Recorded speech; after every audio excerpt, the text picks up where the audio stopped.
What's up, you guys? I'm going to go ahead and explain something that's a little bit of a different kind of video. Probably quick and basically talk about something. And, that's for good reasons. That a lot of times some people, as much it comes to like passing a 45-degree angle like this, and then it's like in Shotokan, they have people do a push up like this. And I'm not really trying to say like badmouth a sport or anything. I'm just talking about like damage that could end up being permanent. A lot of times people will tell you not to ever do a push up like this because of, and how bad that is with the rotator cuff and all this and all around the shoulder area. It's so hard to bone it. And, this might be something that you guys should probably look at for educational purposes for what I'm about to say. That the way how, people do like a star push up, it's like this. And probably like if it's anything past that, I don't know if I want to do a push up like that either because it's so hard upon this. And it's like, I don't know what damage you'll probably do here with the neck, with this muscle here, because that's like, and how like the back and all that stuff works. But then it's just the way how some people train as well is something to really think about because a lot of things may not be temporary or anything, and some things can be permanent, or either some things can cause a lot of damage. But doing a push up like this at a 45-degree angle is good. And some martial arts instructors probably don't ever know this, and I'm saying from experience because as much as I may not have as much experience as compared to other people with martial arts, because I've actually did Taekwondo, Shotokan, Japanese Jiu-Jitsu, Judo, and Japanese Jiu-Jitsu and Judo are a little bit different. And some people don't have a clue about the two differences between them or probably did proper research on it, proper history stuff up on it. So we'll go ahead and go back while I was saying that. And also Muay Thai and kickboxing, I've even tried them out.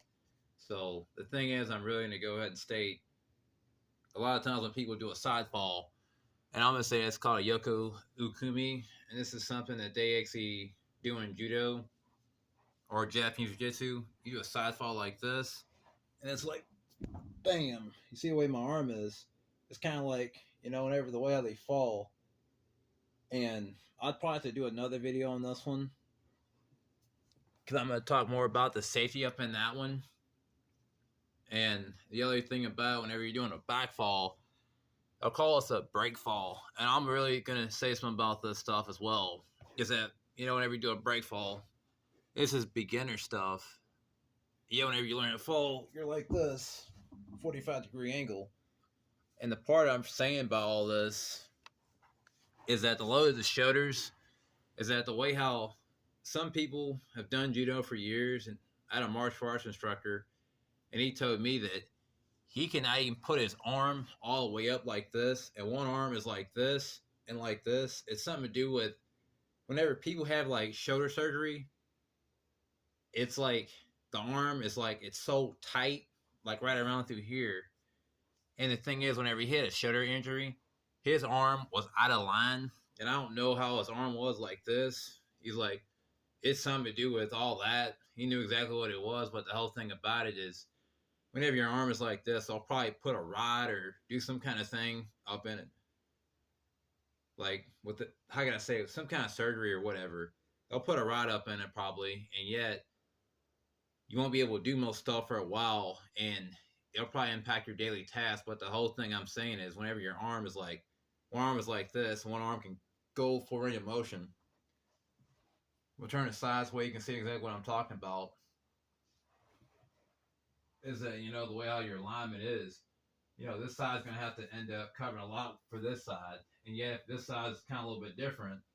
You can see exactly what I'm talking about because that there is not very good. And then sometimes the way how your muscles form as well, tasks can be a little bit different. Like from, you guys can probably see this thing here, this little bump looks like, okay, it's probably the muscle. It's probably the muscle's probably building itself up. And, a lot of times some people can think that person's on steroids or whatever, but sometimes it's like if you look at the different areas of the muscles, like the different areas of fiber, that's a fiber, that's a fiber, this is too. There's different parts of the muscles. If you train them in different various exercises, you'll have more defined muscles, which is true. But the thing is, it's like some muscles look more defined because of they're looking at different muscle groups or muscle areas to actually define the fibers. And yet, some exercise will also, like if you look at that right there, some exercise will work this right here, and some exercise will work different parts of the shoulder. And yet, the back part of the shoulder, that's important to look at because of it has something to do with the loading up of the muscle itself, and the lats do too. And there's something about anatomy as well that I also say is whenever people exercise, follow your natural alignment. Don't do exercise that's so hard upon the joints and the tendons that it actually hurts. It's like if, for bodybuilders, this is one of the dumbest things that I'm going to say is they focus too much on muscle. And I'm saying this is the fact that if you're focusing on muscle and stuff and things, it's not so much a good idea because of if you're ever going to have realistic strength and stuff, I will go ahead and say is it's important to look at the tendons and how they're actually working, getting the full range of motion, do exercises that really work best for you because I'm saying do the ones that are actually safe and smart because I swear some things are temporary can be permanent.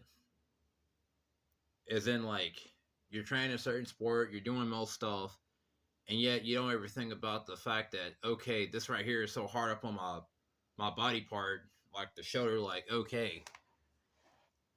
But I will say is the way how you're turning, how you're moving it and things, I feel like a lot of times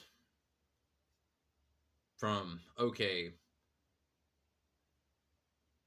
doing daily tasks can be impacted from an exercise of training properly. And I feel like, from arm wrestling, a full range of motion, and not ever turn your body like looking away like this, like the way I'm looking away. I'm not saying it to be funny, but I can feel this right now, like right around here in the tricep area. It hurts a little bit, but does this feel a little bit better staying at a 45-degree angle? Like staying the way I'm supposed to be. It's kind of like if you're outlining moves of certain exercise equipment up in the gym can also mess you up as well. I'm not even kidding about that.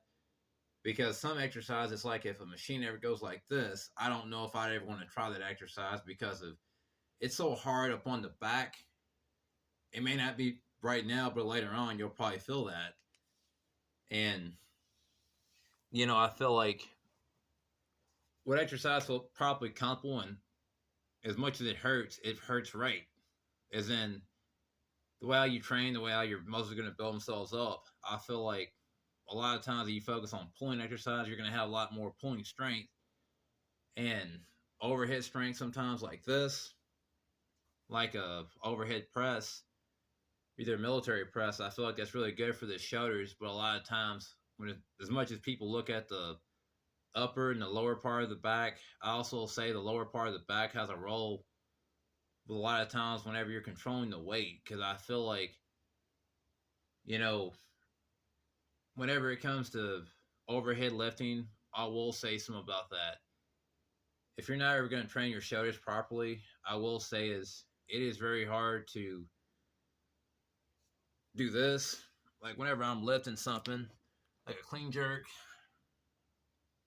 I know that in weightlifting they do something like this. I think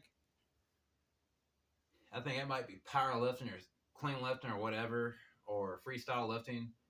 There's different kinds of lifting out there that I really am probably missing something there. But the way how they do all these exercise and grip, I feel like whenever people are gripping and exercising like this, I don't ever think that's a good idea because the way how your body's tilted over like this and the way how it is, it's like it's messing up your alignment with the 45. It's kind of like it's forcing this part of your body to turn back. And also, I'm saying, as much as you look at arm wrestling and they tell you not to ever move, if I'm moving with my right foot, I'd be right using my right arm. And if I'm ever looking away like this, it's like the same exact variation whenever I'm pulling a barbell, not barbell, but pulling piece of equipment back like this, and then yet I'm putting so much strain up on my arms and my shoulders and all that, and the lats and all this is working the way it shouldn't be.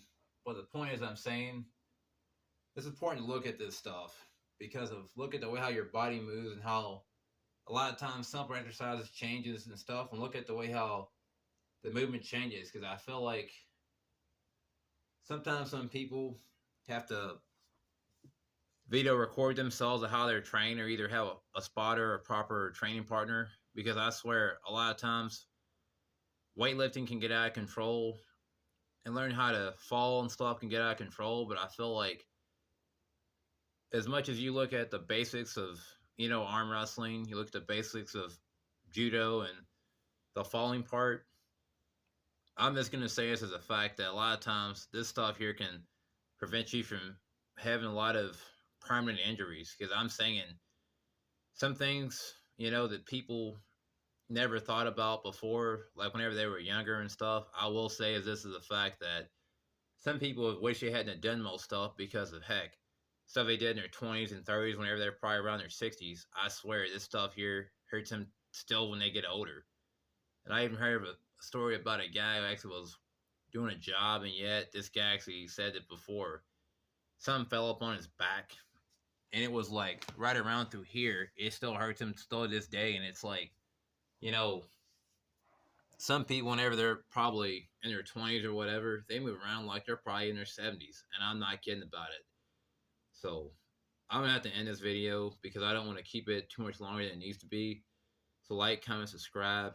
If you guys are new, I'll catch you guys next one. Peace.